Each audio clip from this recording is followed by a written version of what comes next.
So, here, I think I got chopped off at the tail end of that last video, so I just wanted to finish this up. So, there's a lot of things that you could do with the validator, and I'd like you to explore it and maybe generate a couple of questions, and then run the analysis, and then put the results on a sheet of paper, and then bring them on in. By next week, I'm not going to put I'd like to just see what you all have kind of thought that you might want to take a look at. You don't have to print out the whole spreadsheet or anything like that, but if you want to do something that's interesting for your county, you can go ahead and do that, and then just report on it on Monday when we get back next week. So anyway, I'm going to move on to another really important tool called the Timber Products Output, and you could just Google that as well for TPO data output, and you'll see it's usually pops right up. Another one that I'll do is I'll just type in SRS TPO. That gets me to the Southern Research Station's version of it, because this is a national program as well.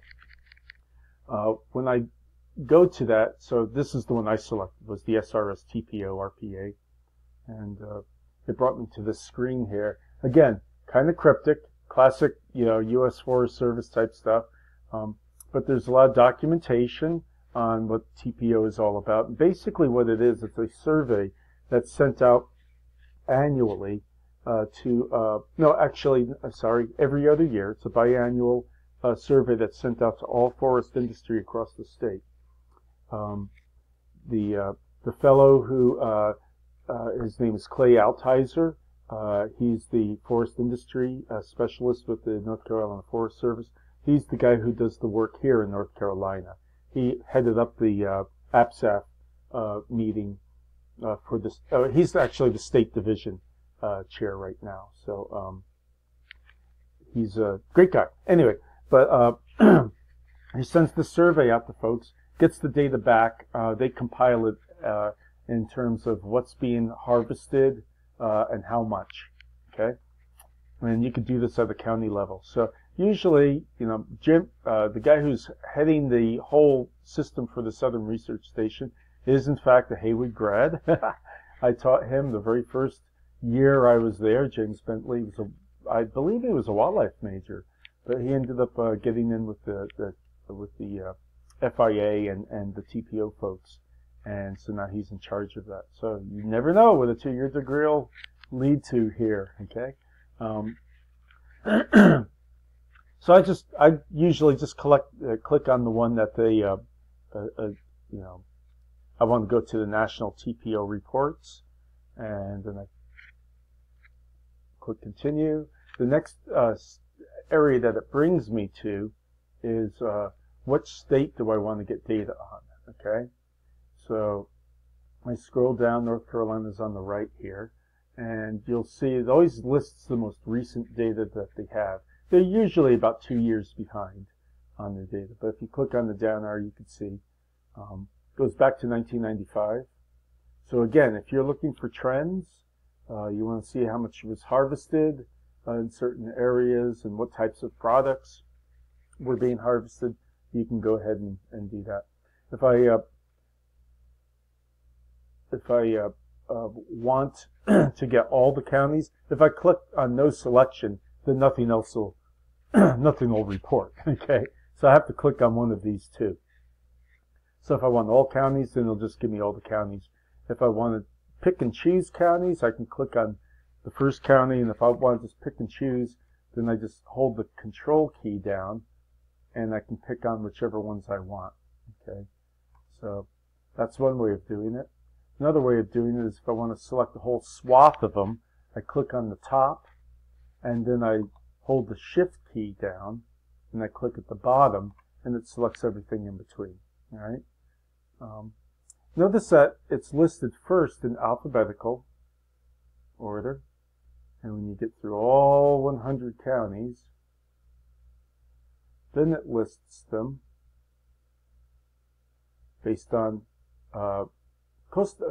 based on units. Okay, so we got the southern coastal plain counties, you got the northern coastal plain counties. So that's a nice way of, of just getting a whole pile of them for a region. There's the Piedmont, and then we'll go to the mountains. So let's say I want to get all the mountain counties.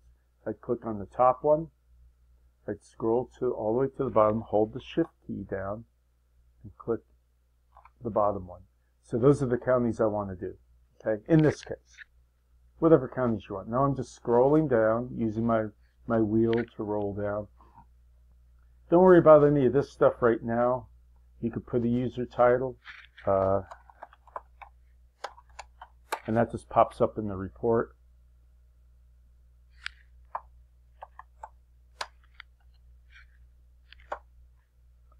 $15, and I'm just going to say that's in 1,000 cubic feet, just so there's no mistake when I'm looking at these tables. If I'm doing biomass or stuff for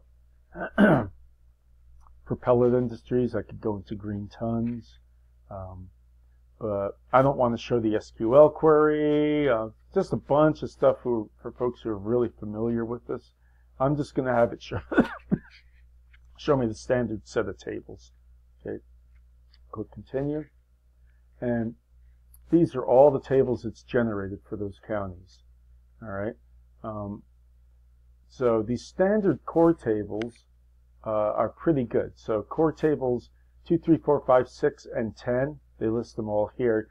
They tell you what is in each one, or you can just get all of them by clicking that. Okay, so you can pick out which one you want. And so it's like industrial timber harvested by timber product species group and year. Volume of industrial harvested and logging residue. Okay, so if I was trying to find out how much logging residue is being left behind, I could, or an estimate of that, I can go ahead and click on this one, table 3. Maybe we'll take a look at that. Industrial timber harvested by detailed by species group and timber product. Volume of industrial timber harvested by county timber product and major species group. So that's by county, and by major species, hardwoods versus softwoods. And then industrial timber harvested by ownership class and timber product. Pretty cool stuff, huh? So let's just open that table 10 up. And so here's the first one. Industrial timber harvested by timber product, major species group and year. James Yike, and it's in 1,000 cubic feet. Okay, so so that's by year, past 5 years that it's been doing this. Okay, so softwood, hardwood. So you can look at, it's basically trends of softwood, veneer log, pulpwood, composite panels, that's like OSB, posts, poles, and pilings, other industrial, and then residential fuel wood is an estimate that they throw in there as well. So that's table 2. Table 3 is by timber harvested and logging residue by timber product major species group. Okay, so where'd they put the log? Where's the logging residue? I don't see it in there. Usually should be one of these in here. It should be saw timber, pole timber. Oh, sorry, it's down here. Logging residues. There you go. So not a whole lot generated by softwoods, a lot more generated by hardwoods, simply because, one, softwoods use more of the wood. There's less logging residue left behind. And 2, because there's just plain old more hardwoods in the mountains that are being harvested, right? Okay. So again, if you're looking at biofuels and you want to see how much logging residues are out there that we might be able to glean, this gives you an idea on an annual basis what you might expect to see in that region. So about 29 million cubic feet, which is a lot of tons. Okay, if I was looking at it, tons. Then it takes it down to all products by species type. Okay, so who's the biggie for the pines? Well, it's white pine, right, for saw logs. Who's the biggie for hardwoods, there you go, Mr. Yeller Poplar, okay, for saw logs. And then you can look at it for all the other things as well in there. I don't think this has no, it shouldn't have logging residues in there. Now you can take a look at it by county. All right. So hardwood and softwood harvested by county. And how they do that is they basically get as part of the inventory, they ask the people at the mill, what county did this, did the wood come from? All your woods come from, and conceivably they're keeping records of all that. So, and then if you wanted to see it by ownership class, public versus private, okay, so the vast majority of it's coming from private lands. Very, very little, just a drop in the bucket, comes from all our national forests and state forests. And then you could also take a look at deposition of mill residues, okay? So how much mill residue, again, if you're looking at biofuels and those sorts of things, that's a really good place to go and get that sort of information.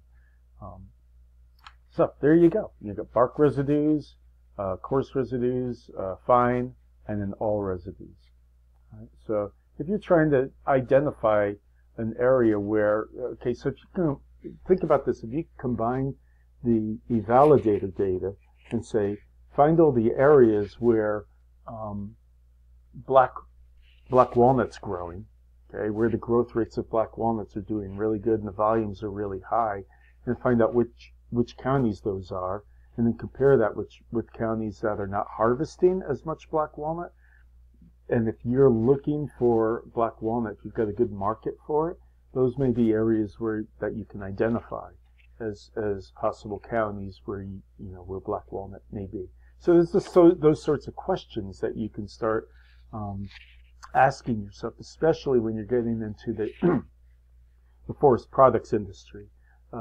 Definitely combine the FIA data with the TPO data. They don't marry up perfect, but they both give you ideas of trends, okay? Because again, one is based on plot data that's spread out all over the place, which has its own standard error or sampling errors with it. This data that you're looking at here is only based on the results of people turning in these surveys. According to Clay, they get roughly about an 80% return on those surveys.